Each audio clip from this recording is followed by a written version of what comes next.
y tiene algunas recomendaciones importantes ajustando la metodología, sabiendo pues que son enfermedades de poca incidencia o pues infrecuentes, y eso hace que la medicina basada en la evidencia tenga que enfocarse de otra manera. Entonces vamos a repasar cómo es el proceso de síntesis de la urea. Se da en 3 etapas principales: un proceso de transaminación y seguido por una desaminación del glutamato, y en sí después el ciclo de la urea. ¿Sí? Entonces la transaminación es un proceso bioquímico donde los aminoácidos donan su grupo. ¿Sí alumbra?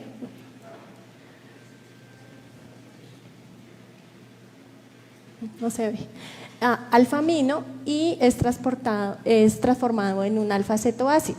Las principales enzimas que hacen este trabajo son las transaminasas, y hay algunos aminoácidos que son exentos de este proceso, como la lisina, la treonina, la prolina y la hidroxiprolina.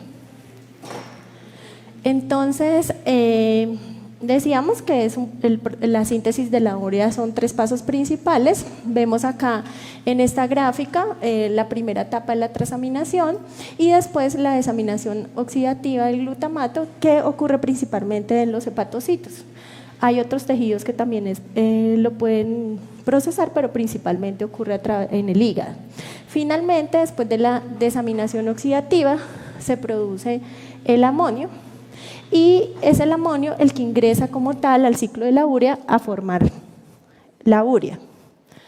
El amonio, entonces, tiene un efecto muy tóxico en el sistema nervioso central cuando sus niveles son muy altos, y es, digamos, el metabolito más importante que produce la mayoría de los síntomas. El amonio, entonces, es tóxico y debe ser eliminado en una forma que no sea tóxica, que corresponde a la urea. Para poder hacer ese proceso, entonces, las células del hígado principalmente tienen un sistema metabólico, un ciclo, donde hay varias enzimas. Sin embargo, les comentaba que en otros sistemas, en otros órganos, también se expresan algunas de las enzimas del ciclo de la urea, como es el intestino y el riñón. Entonces, el amonio ingresa como tal al ciclo de la urea, primero a través de la acción de la enzima carbamilfosfatosintasa, la cual tiene un cofactor muy importante, que es el N-acetilglutamato. Esto es importante recordarlo porque cuando veamos manejo, sobre todo cuando no hay un diagnóstico todavía confirmado, una de las medidas que hay que hacer es utilizar ese cofactor que existe en la molécula sintética. Entonces, el ciclo de la urea ocurre en 2 compartimientos de las células, en la mitocondria y en el citosol, y eso hay que tenerlo en cuenta. Entonces, la primera enzima importante es la carbamilfosfatosintasa, la cual toma la molécula del amonio y la convierte inicialmente en citrulina. Esa citrulina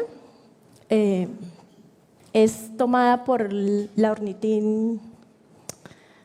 enzima OTC, la ornitin transcarbamilasa, y estas dos enzimas actúan en la mitocondria. Existe un transportador que permite que la citrulina salga de la mitocondria hacia el citosol y continúa el ciclo de la urea en el citosol a través de la acción de las otras enzimas. Entonces, aquí tenemos una sintetasa que sintetiza arginino-succinato, después interviene una liasa que lo que hace es separar, y finalmente la última enzima es la arginasa, que es cuando realmente se convierte la arginina en agua y en urea, que ya la urea es el compuesto que no es tóxico para las células ni para el sistema nervioso central. ¿Pasó? ¿Sí pasó? Estas son todas las enzimas. que están relacionadas con alteraciones del ciclo de la urea. La gran mayoría, todas prácticamente, tienen una herencia autosómica recesiva, lo cual es importante tenerlo en cuenta en los antecedentes familiares, saber si hay consanguinidad o por lo menos saber el origen geográfico de los padres, porque pudiera ser que no sean familiares, pero sí que haya una endogamia local y de pronto por eso se puedan ver algunos casos de estos errores innatos del metabolismo. Interesantemente, la enzima, la OTC, la ornitintrascarbamilasa, es la única que está ligada al X. Y eso hace que sea pues muy particular la presentación y sobre todo en los niños, en los varoncitos, uno tiene que sospecharla y probablemente son los que van a cursar con un cuadro más severo, por lo que solamente tienen una copia de ese gen. Y como dice ahí en la tabla, es frecuente que hayan mutaciones de novo, o sea que pudiera ser que no existan antecedentes familiares. Cuando se mira en la literatura, entonces, como la incidencia general, estos son datos de uno de los reportes de la Red Internacional de Ciclo de la Urea, donde vemos que la mayoría de los pacientes que se reportan por la red o por los sistemas de tamización son pacientes con déficit de OTC. ¿Sí? Entonces, y para esta publicación, hacia el 2013, entonces más o menos la incidencia estaba calculada de 1 en 50.000. Y en términos generales, cuando unimos todas las alteraciones del ciclo de la urea, es de 1 más o menos en 35.000. Sin embargo, como vimos que en el ciclo de la urea es tan importante la desintoxicación del amonio hacia urea, también debemos recordar que el hepatocito es sensible a otras sustancias o esas enzimas pueden ser inhibidas por factores externos. Entonces, nunca debemos olvidar que en la parte clínica nos toca verificar que no haya otra causa diferente a un trastorno como tal primario del ciclo de la urea, o que hay otras enfermedades, como por ejemplo las acidemias orgánicas, que también producen hiperamonemia porque inhiben esas enzimas, sobre todo las enzimas que están en los primeros pasos mitocondriales.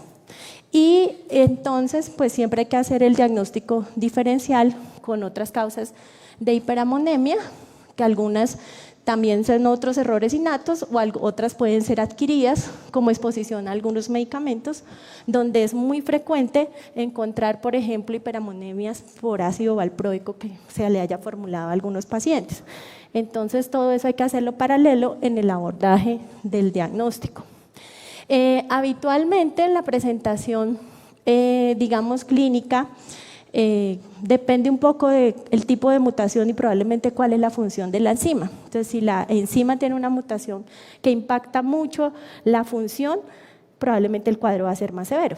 Pero si la enzima tiene en el gen hay una mutación que no impacta tanto la actividad enzimática, podemos tener algunos pacientes que no van a ser los típicos neonatos, que es lo que la mayoría está acostumbrado, sino niños o adolescentes o incluso adultos que se presentan con síntomas crónicos intermitentes o compromiso neurológico y que a veces, por lo menos es la experiencia que yo más he tenido, más el paciente ambulatorio que el paciente que está agudo y crítico.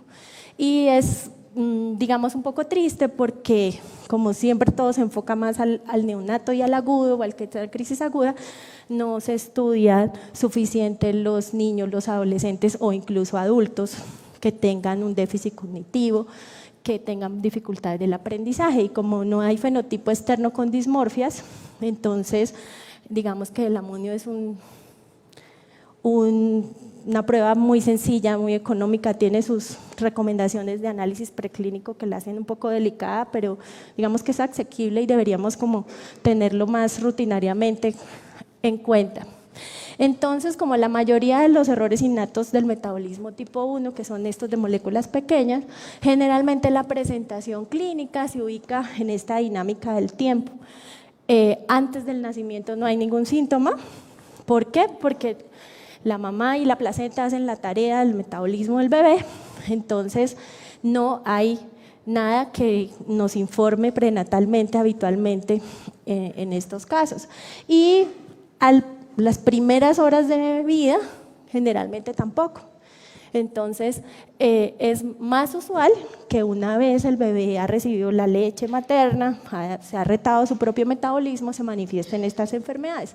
Entonces, la primera semana de vida para los errores innatos del metabolismo tipo 1 que generan intoxicación, como el ciclo de la urea, entonces es, digamos, los más comunes, los más frecuentes y los que generalmente sospechamos. Pero obviamente que dependiendo el catabolismo del cuerpo, pues podría generarse síntomas en cualquier momento. Entonces, miremos acá lo del periodo neonatal. Dijimos que generalmente las primeras 24 horas no hay ningún síntoma, porque mientras el bebé se adapta y recibe su primera alimentación, todavía no se ha retado el metabolismo propio. Entonces es usual que los síntomas empiecen en el segundo día de vida y con cosas muy inespecíficas desde manera sintomática que digamos que muchas enfermedades lo pueden simular. Entonces simula mucho un cuadro de sepsis neonatal, o sea que es algo que toca ir haciendo paralelamente. Da hipotonía, dificultad respiratoria, bebé caído, que no succiona bien, vómito, deshidratación y una presentación rápidamente clínica de deterioro del estado neurológico y convulsiones. Entonces, aquí en esta etapa pues debemos tener en cuenta siempre paralelamente descartar que realmente sea una sepsis, pero nunca olvidar que pudiera también ser un error innato del metabolismo y tener en cuenta la historia familiar, si han habido hermanos que hayan nacido antes y hayan fallecido, y sobre todo si han sido varones los que hayan muerto. Y de pronto dijeron, no, se murió el hermanito antes por una sepsis y resulta que pues quedó con ese diagnóstico y de pronto tenía un error innato del metabolismo. Entonces, los síntomas de ese deterioro neurológico generalmente son muy rápidos. Al principio, por los niveles de amonio altos, existe una hiperventilación. Entonces es muy frecuente que el equilibrio ácido básico esté en alcalosis. Pero cuando ya ha avanzado el deterioro del bebé, sí se puede ver otras anormalidades, ya puede empezar a hacer apneas y ya no estar tan alcalótico, sino más bien en acidosis.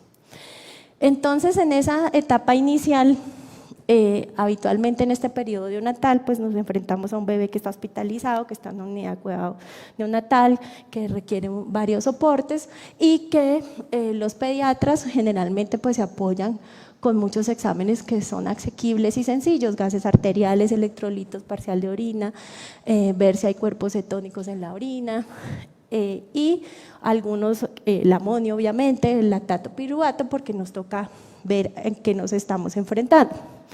Esta es de la publicación que les decía del consenso de expertos y lo que se hizo. La primera publicación se hizo en diciembre y esta ya fue la definitiva en abril de este año, donde hay una serie de recomendaciones con una metodología GRADE para mirar el grado de evidencia. Entonces, en este punto, cuando tenemos una hiperamonemia, tenemos además que hacer todas las otras pruebas donde son vitales la cuantificación de las acilcarnitinas y los aminoácidos en sangre y en orina.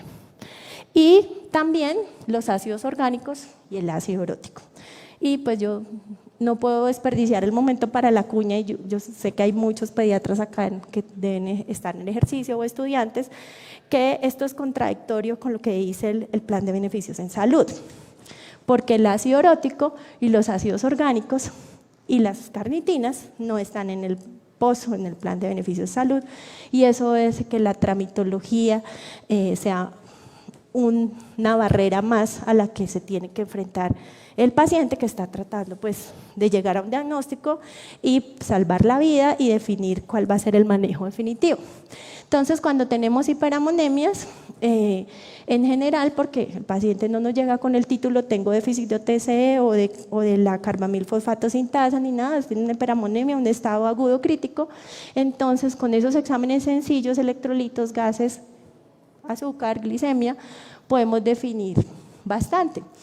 Entonces, si hay hiperamonemia y no hay acidosis, el ácido urótico y los aminoácidos nos orientan, podemos entonces, si el ácido urótico sale elevado, definir que definitivamente es una deficiencia de ornitina transcarbamilasa. y que es una de las más frecuentes. Si el paciente está en un estado más acidótico y tenemos cuerpos cetónicos, probablemente se trate más de una aciduria orgánica. Entonces, aquí vemos cómo es importante tener un soporte de laboratorio a la mano para la toma de decisiones, y más si estamos en un momento agudo. Amonio, gases arteriales, glicemia, y así vamos orientando. Miremos acá, neonato con coma, amonio normal, cómo está la neongat, cómo es, si hay acidosis o no, y uno sigue la ruta. Entonces aquí o hay acidosis o el amonio puede estar normal o ligeramente incrementado, pero los ácidos orgánicos son positivos, nos enfrentaremos a una acidemia orgánica. Pero si el paciente tiene un amonio normal, no hay acidosis y podemos hacer una prueba rápida en orina y da positiva, podemos ir diagnosticando en particular, por ejemplo, con el dinitrofenilhidracina, una enfermedad por jarabe de Darcy. O si definitivamente, como le dijimos, el amonio está alto, no hay acidosis, ¿y qué dijimos que había? ¿Qué había? Porque el amonio, ¿qué hace al principio? Hiperventilación. Entonces, si hiperventilo, barro el CO2, ¿y cómo va a estar el pH? Alcalótico. Entonces, no acidosis, aquí lo que significa es alcalosis respiratoria, probablemente es una hiperamonemia primaria y debemos pensar en un defecto del ciclo de la urea. ¿Listo? ¿Cuál es? ¿Pasó? ¿No hace caso? ¿Ya? Listo. Como dijimos que la principal célula y tejido donde se expresan las enzimas y todo completo el ciclo de la urea es el hígado, pues es frecuente que tengamos una presentación no solo neurológica, sino también hepática.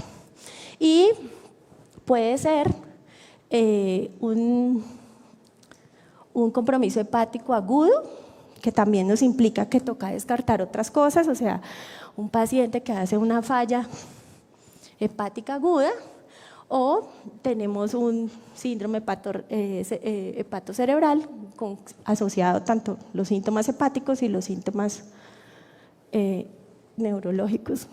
Gracias. Este algoritmo es muy bonito, también es relativamente reciente, también es de uno de los miembros de la red internacional de ciclo de la urea.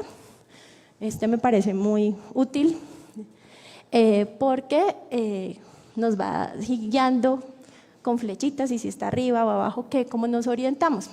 Está disponible gratuitamente. Entonces, miremos acá, en un neonato con hiperamonemia, también vamos a encontrar probablemente el BUN disminuido. Tenemos que paralelamente pensar en muchas cosas y dijimos, dice acá, vaya mirando qué dijimos que había era importante: ácidos orgánicos, ácido urótico y aminoácidos.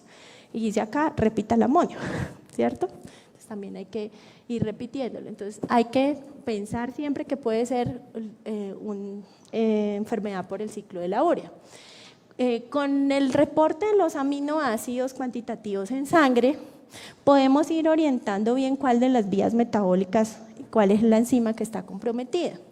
Entonces, si la citrulina está disminuida, probablemente el problema está en alguna de las dos enzimas que están en la mitocondria, que era la carbamilfosfato o la OTC.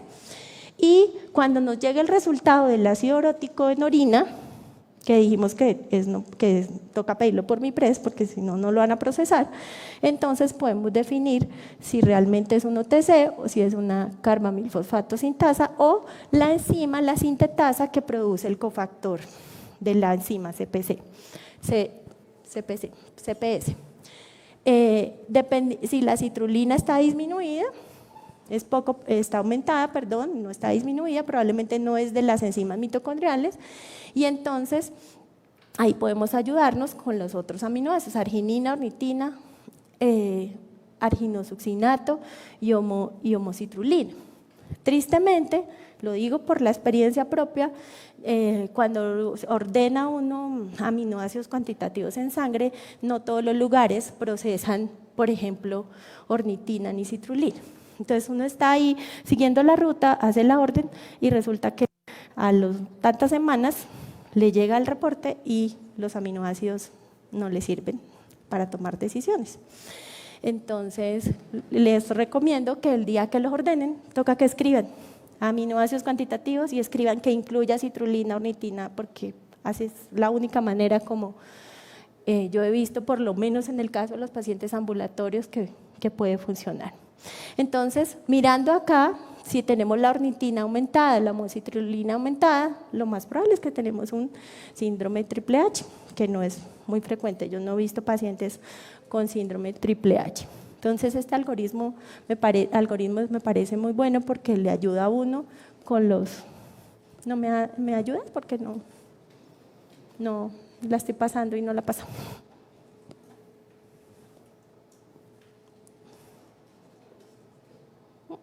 Funciona. ¿Sí? Enloqueció. No, es para que ustedes lo que hagan así, no me tomen, parpadeen varias veces y se lo graben en la cabeza y nunca se les vaya a olvidar.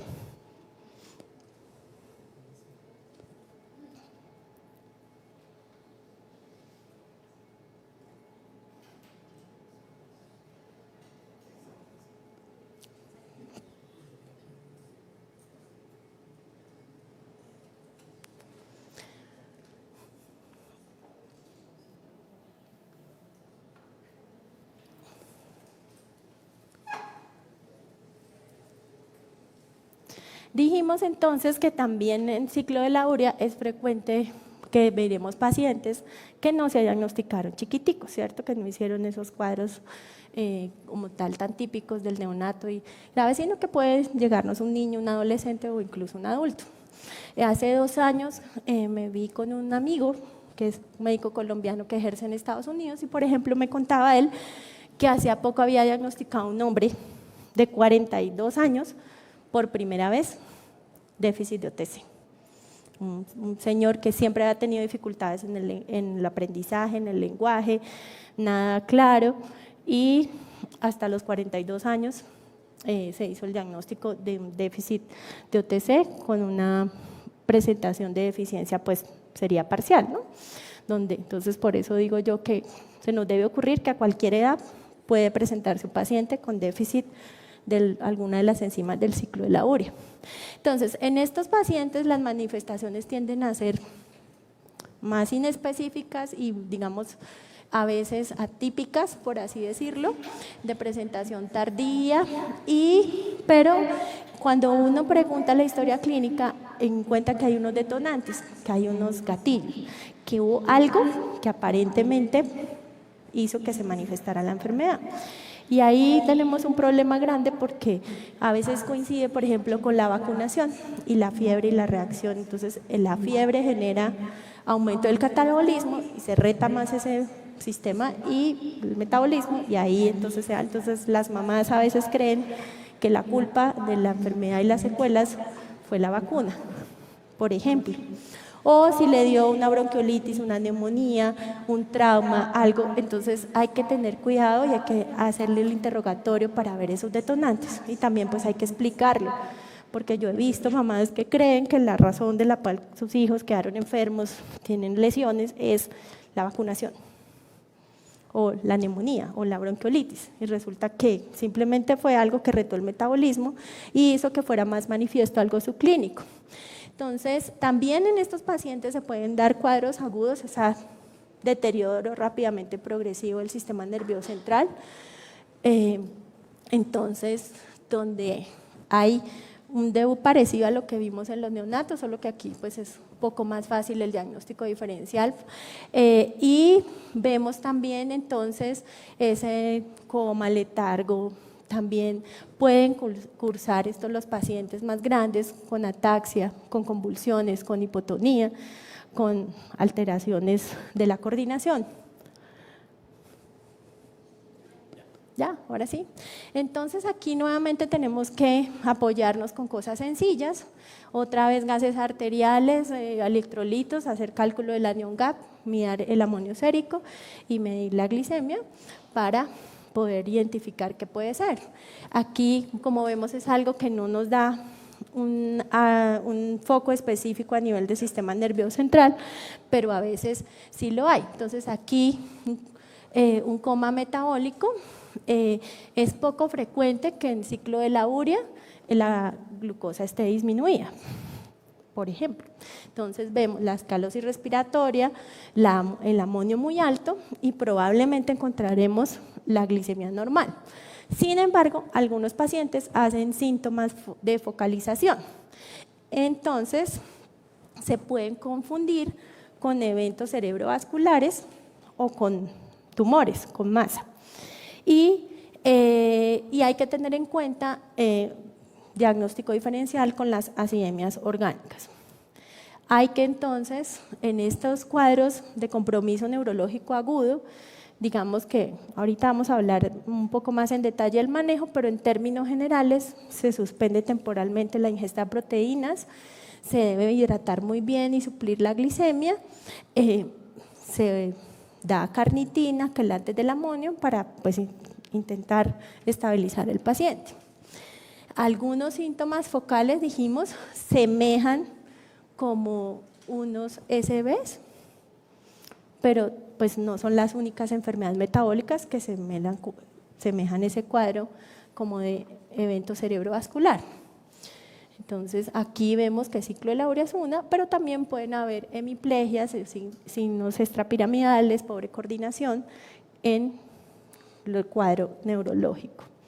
Entonces en los pacientes que tienen síntomas como ataxia, coma y que probablemente tenemos que investigar paralelamente otras cosas, pues el amonio lactato y los gases arteriales y la evaluación del equilibrio ácido básico es muy importante. Entonces podemos encontrar esa alcalosis metabólica, esa hiperamonemia y podríamos sospechar un déficit del ciclo de la urea. Como hay que tener en cuenta otros diagnósticos diferenciales, las acidemias orgánicas. Entonces, por ejemplo, que digamos desde el punto de vista del fenotipo, los niños que padecen aciduria glutárica tipo 1 tienden a tener el perímetro cefálico aumentado y tener una posición de la cabeza con hiperextensión, parecido como a los opistótonos. Entonces, porque el resto en el fenotipo externo hay poco que analizar. Sin embargo, en el ciclo de la urea, por ejemplo, las personas que tienen una deficiencia parcial tienen el cabello delgado, ralo, quebradizo, no les crece bien. Y resulta que es que uno de los aminoácidos más importantes para la piel y las faneras es la arginina. Entonces, como hay un déficit de arginina, el cabello es importante, tocarlo, analizarlo, preguntarlo. Las uñas también tienen bastante arginina. Entonces, pero hay pocos signos al examen físico que le ayuden a uno. Entonces decíamos que uno de los diagnósticos importantes son las acidurías orgánicas. Y esto que ya lo habíamos visto con los niños pequeños, que si tengo falla hepática, pues también tengo un coma cerebral y es más frecuente que se vea el ciclo de la urea. Entonces hay que tener en cuenta en esta etapa también las acidemias orgánicas. Falla hepática fulminante, dijimos puede también ser una presentación muy aguda. Miren que acá en este libro dice considere tal enfermedad menos de 3 meses, de los 2 meses a los 2 años o de más de los 2 años, y en cualquier edad aparece ciclo de la urea. O aparecen obviamente otras enfermedades y nuevamente pues es una donde el amonio está muy alto, 1000, 800, 2000. Alguna vez no atendí yo al paciente, pero alguna vez en la Misericordia, en la unidad neonatal, estuvo un niño que tuvo 2000 de amonio, falleció. Entonces, adolescentes y adultos, que también he visto en consulta externa personas con neurología, psiquiatría y tienen un error innato del metabolismo. Entonces también tenemos que pensar si pudiera ser otro error innato del metabolismo y una alteración por el ciclo de la urea. Entonces síntomas psiquiátricos, sean agudos o incluso crónicos, como decir una depresión, tenemos que hacer también nuestro abordaje y si el amonio está alto, pues mirar cómo está la función hepática, porque a medida que pasa el tiempo el hígado se va dañando y podría ser un defecto del ciclo de la urea. Ahora sí, miremos lo del tratamiento. Entonces, el tratamiento tiene un objetivo muy importante que es proteger el cerebro. Y el tratamiento se basa en dos pilares fundamentales. Uno, la dieta y algunos medicamentos que nos ayudan, pero nunca debemos olvidar que la dieta hace parte del tratamiento. Y entonces el tratamiento se divide en la fase aguda y en la fase de mantenimiento a manejo a largo plazo, el mantenimiento crónico. Y como dijimos que a veces se requiere que el catabolismo esté retado o esté aumentado, hay que buscar los detonantes, los gatillos, los desencadenantes, porque si no, si es un desencadenante que no tratamos en simultáneo, pues no va a haber respuesta.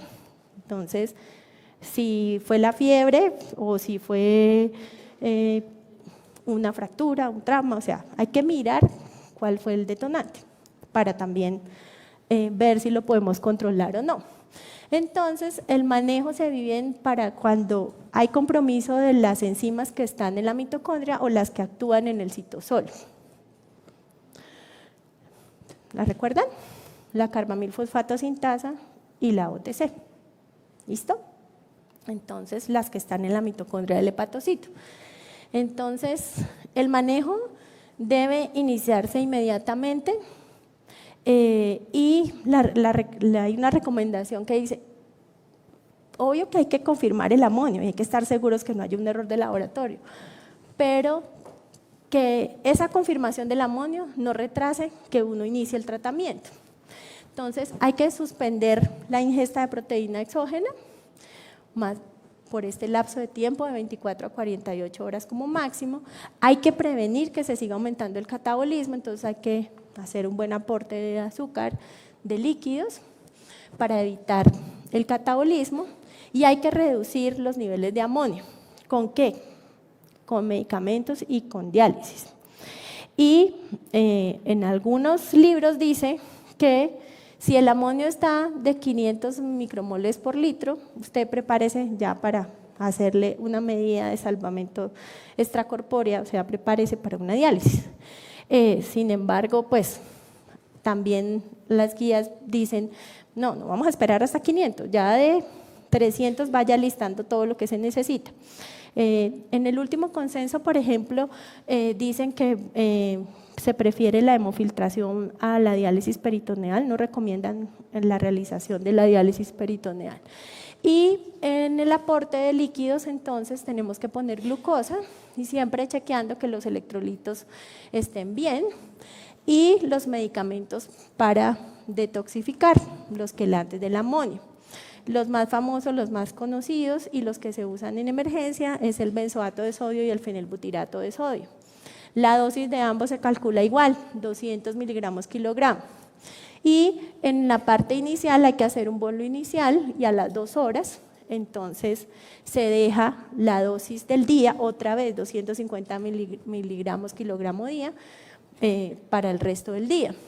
Y hay que suplir, todavía no, qué pena, lo devuelves, arginina, también en infusión endovenosa, también un bolo inicial, 200 miligramos kilogramo para infundir en las siguientes 2 horas y después se deja la dosis de 200 miligramos kilogramo para el día.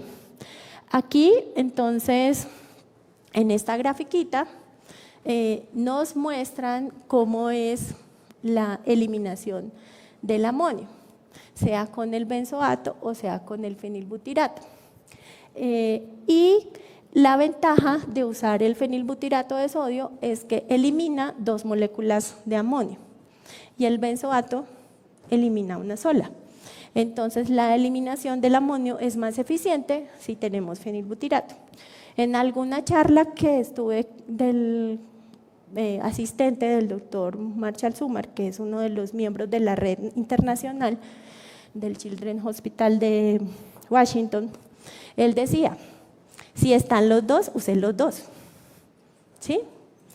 Si no tiene sino uno, pues use el que tenga, pero úselo. Si hay los dos, úselo. Como generalmente en la fase aguda tenemos un paciente con un deterioro neurológico, probablemente no lo vamos a poder administrar vía oral. Entonces, viene presentación endovenosa al fenilbutirato, ¿sí? Pero también, si no lo tenemos disponible, porque esa es la realidad, entonces tocaría usar una sonda nasogástrica y pasarlo, porque sí se puede pasar por sonda nasogástrica. Entonces, hay que recordar eso.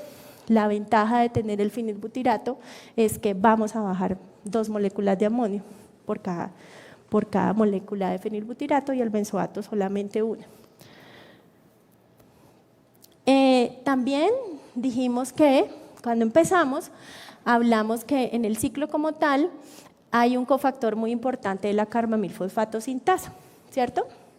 Dijimos que este existe como suplemento, pues como medicamento, y en la crisis aguda, mientras uno no, pues, digamos, la principal indicación es para cuando hay la deficiencia como tal de la enzima que lo produce. Pero en el manejo agudo se le debe dar el beneficio de usarlo, entonces se recomienda que se use, porque de todas maneras estoy favoreciendo, si es el cofactor de esta enzima, y esta enzima está bien, pues me va a ayudar a que el amonio que está circulando en sangre se reduzca, y mientras todas las medidas funcionan. Entonces, el N-carbamilglutamato, hay un análogo pues, que está disponible comercialmente. Si el paciente se salva, si el paciente sobrevive, porque lamentablemente muchos pacientes mueren, entonces el problema grande es que, digamos, pues pueden quedar con secuelas neurológicas. Y hay que hacer un plan de manejo a largo plazo. Entonces, el plan en términos generales, si uno verifica después que definitivamente es la enzima que produce el cofactor, o sea, siempre se me olvida el nombre, el N-acetilglutamato, ¿sí? Entonces se utiliza el suplemento del análogo, que el nombre comercial es Carbaglu, para el manejo crónico. Para la deficiencia de las dos enzimas mitocondriales, la carbamilfosfato sintasa y la ornitintrascarbamilasa, entonces el tratamiento es dieta baja en proteínas, hay que suplir nutrientes como el calcio y la vitamina D, y hay que plantearse la necesidad si toca hacer una evaluación por un grupo de trasplantes para ver si la mejor opción va a ser el trasplante hepático. Para el tratamiento, yo la había modificado, bueno, creo que no me quedó la última modificación que hice. Aquí en el último consenso, perdón, ¿me permite la siguiente? No, de pronto quedó más adelante. Bueno, en el mantenimiento, si bien existe el benzoato, ya en el último consenso se recomienda que se use o el fenilbutirato de sodio o el fenilbutirato glicerol. De pronto me quedó más adelante el cambio. Y se suplementa los aminoácidos que hacen parte de la vía, la arginina, que es el último, y la citrulina, que es uno de los primeros. Entonces hay suplementos orales y sobre todo pues lo que yo he observado es que la mejor respuesta es la citrulina, pero en términos generales se recomienda usar los dos, sobre todo en los niños, aunque en la red de alteraciones del ciclo de la urea, los adultos no responden muy bien al suplemento de arginina y solamente se recomienda que tengan la suplementación con citrulina. Entonces en los niños los dos y en los adultos la citrulina. El manejo de los déficits de la urea cuando están alteradas las enzimas citosólicas, las otras tres principales, la sintetasa, la liasa y la arginasa, pues es muy parecido. No cambia mucho, hay que tener en cuenta algunas cosas. Entonces, si estamos en un debut de déficit rápido, agudo, sea hepático, sea cerebral también, entonces el tratamiento hay que hacerlo lo más pronto posible. Otra vez tenemos que restringir la proteína exógena, dar un buen aporte calórico y una buena hidratación y pensar si necesitamos medidas de diálisis y los medicamentos, ojalá endovenosos. Entonces, este es el último consenso, miremos lo que dice, el que salió anticipado en diciembre de 2018 y definitivo ahorita en abril del 2019. Entonces, dice acá que definitivamente hay que hacer en lo posible la diálisis, sobre todo si estamos hablando de neonatos. Y ellos consideran que la diálisis peritoneal parece ser menos efectiva para bajar los niveles de amonio, entonces digamos que es mejor hacer diálisis, hemodiálisis, y el grado de evidencia es alto. Entonces también se usa acá la dosis de fenilbutirato y de benzoato, 200 miligramos kilogramo, el bolo y después el cálculo de la dosis de mantenimiento.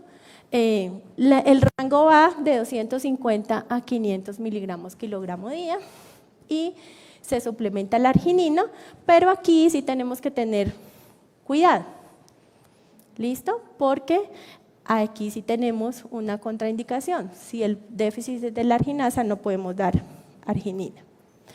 Aquí nuevamente recordar lo que hablábamos de los medicamentos que se utilizan, los quelantes del amonio. Entonces, benzoato se une a la glicina, termina produciendo benzoil-CoA y termina eliminándose como ácido hipúrico con una molécula de amonio.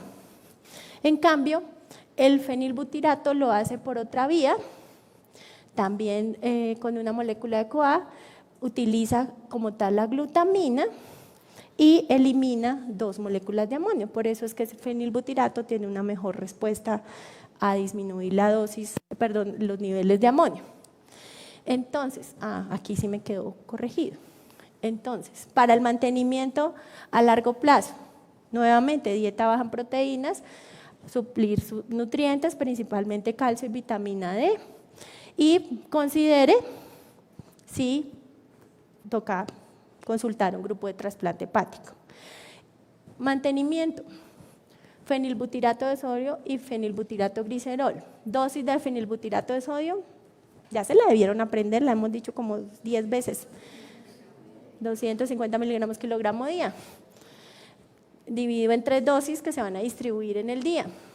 Fenilbutirato glicerol, de 5 a 12.4 gramos metro cuadrado día. Aquí nos toca entonces hacer los cálculos diferentes. ¿Listo? Miren que el fenilbutirato glicerol no se recomienda para la crisis aguda. ¿Listo? Para la emergencia no se recomienda. Se recomienda es para el mantenimiento. Problemas del fenilbutirato de sodio: olor, sabor, sensación de ardor, igual que el benzoato de sodio. Ventajas del fenilbutirato glicerol: no huele, no sabe feo, entonces tiene una mejor palatabilidad. Y se debe suplementar entonces la arginina también, y tener en cuenta entonces que cuando haya deficiencia de la arginasa, pues ahí sí no la podemos dar, de resto en las otras sí. Miremos del consenso esta pregunta. Bueno, si podemos mejorar todo el estado metabólico, vamos a poder prevenir como tal el deterioro cognitivo, conservar la parte hepática. Entonces, la evidencia que nos dice, de acuerdo al último consenso, ¿sí? O sea, si hacemos todo lo que hemos hecho y establecemos una dieta, usamos los quelantes, ¿qué dice con respecto a la dieta? Que tenemos que tener a la mano una dieta que sea orientada bajo unas recomendaciones de la FAO y de la OMS, porque efectivamente nada sirve que demos un medicamento si no hacemos un manejo integral, si no tenemos nutricionistas a la mano y si no educamos a la mamá y si no le damos opciones de cómo preparar los alimentos. Y en una cultura como la nuestra, yo que soy de los llanos, ¿ustedes imaginan donde me dijeran que me prohíban la proteína animal? No, pues me da un simposio, sí. Desde chiquita acostumbrada a desayunar hígado, carne, ¿sí o no? Desayuno, almuerzo, carne, como que no. Entonces, eso es importante porque toda la parte de nutrición hace parte del manejo y tiene que ser hecho por una persona que en lo posible tenga un entrenamiento. ¿Cómo lo mandamos para la casa? Entonces, se necesita enseñar, se necesita educar y se necesita en lo posible hacer una carta de emergencia. Y hay que escribir en las historias clínicas o en documentos qué cosas tiene prohibida. Entonces yo he optado por escribir, como generalmente en las historias clínicas, cuando uno escribe las alergias, sale como un letrero gigante, alergia, alergia, alergia. Pues no es alergia, pero le escribo que está prohibido los esteroides, los corticosteroides y por ejemplo el ácido valproico. Y entonces los pacientes tienen algo que, pues si es un adulto, si es un adolescente, lo debería cargar y lo alcanza a llevar, porque si se enferma y nadie sabe qué tiene, pues tiene algo escrito. O pues que los papás lo tengan para que lo puedan presentar a los servicios de emergencia. A mí me han llamado a los servicios de emergencia, ¿qué debo hacer? Y yo, en teoría, ponerle fenilbutirato de sodio endovenoso, pero resulta que no tiene registro en INVIMA. Entonces, adivinen el trámite de vital no disponible para una emergencia, que la tenemos que resolver en horas. Perdón si hay alguien del ministerio acá invitado, o del INVIMA, cuña de que no hay coherencia en el manejo con las políticas de salud. Y eso debería ser algo que se debe modificar. Conclusión, entonces ha tocado decirle súbale la dosis del fenilbutirato oral, si pierde la conciencia póngale una sonda nasogástrica y demás. Y entonces hay que hacer ese manejo nutricional donde hay una dieta baja en proteínas, no ausente, baja, y a veces es necesario proveer fórmulas que tienen aminoácidos esenciales que están diseñadas, afortunadamente existen, disponibles, y hay que mirar a largo plazo cómo va la parte cognitiva, el peso y la talla. Y en el seguimiento hay que hacer cuantificación de aminoácidos. Y volvemos a las observaciones pragmáticas. Entonces va a ordenar cuantificación de aminoácidos, código del POS, no dice cuáles, entonces mejor que usted escriba, porque si no, no le va a llegar la citrulina, ni la glutamina, ni la arginina. De pronto le llega la glutamina, pero a la citrulina la fija que no le va a llegar. Entonces hay que escribirlo, porque si no, uno no puede hacer las cosas lo mejor posible. Bueno, y entonces, ¿qué hacemos? Si ya tenemos diagnóstico y todo, ¿será que toca hacer pruebas genéticas, asesoramiento genético? Pues el último consenso dice que sí, la recomendación es moderada, o sea, que recomiendan fuertemente que sí deberíamos hacer la identificación de los test moleculares. Entonces, y tal será que sea tan importante que ellos dicen, incluso en los que mueran, donde usted sospechó que esa podía ser la razón, conserve DNA, fibroblastos o congele hígado. O sea, deberíamos tener un protocolo post-mortem. O como tienen algunos países del mundo que tienen un programa para muertes de causa desconocida, donde se permite acceder y procesar muestras para hacer una autopsia molecular. Entonces, sí hay que hacer en lo posible prueba genética y sobre todo si hablamos de OTC, que dijimos que ¿qué herencia era? Liga X, recesiva. Y entonces, ¿qué pasa con la Liga X recesiva? Que es frecuente que las madres sean portadoras. ¿Y qué nos enseñaron a nosotros en el colegio? Que la recesiva, ¿qué? ¿Las portadoras lo manifiestan o no? Se supone que no. Pues resulta que eso no es tan cierto. Bueno, entonces, las mamás de algunos niños se pueden volver sintomáticas. ¿Listo? Entonces, si bien es una enfermedad ligada al X que se supone es recesiva, no se cumple. Y una de las probables razones por las que eso no se cumple es porque nosotras las mujeres hacemos una inactivación aleatoria de los X en el periodo embrionario, cuando estamos como ahí al día 14, cuando se están definiendo las 3 capas germinales. Entonces, esa inactivación aleatoria del X puede ser que preciso en ciertos tejidos, imaginémonos el hígado, de pronto haya inactivado el X que tiene el gen bueno. Y entonces las mujeres, las hermanitas de los pacientes de OTC o las mamás se vuelven sintomáticas. Yo tengo una paciente que le pasó exactamente eso.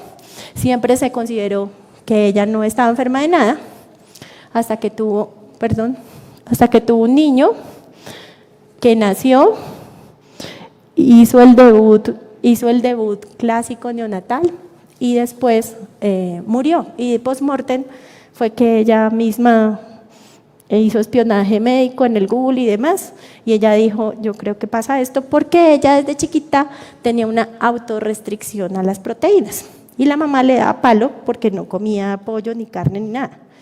Y ella lo que hacía, menos mal tenía perrito, entonces le tiraba el perrito por debajo o lo enterraba en las plantas.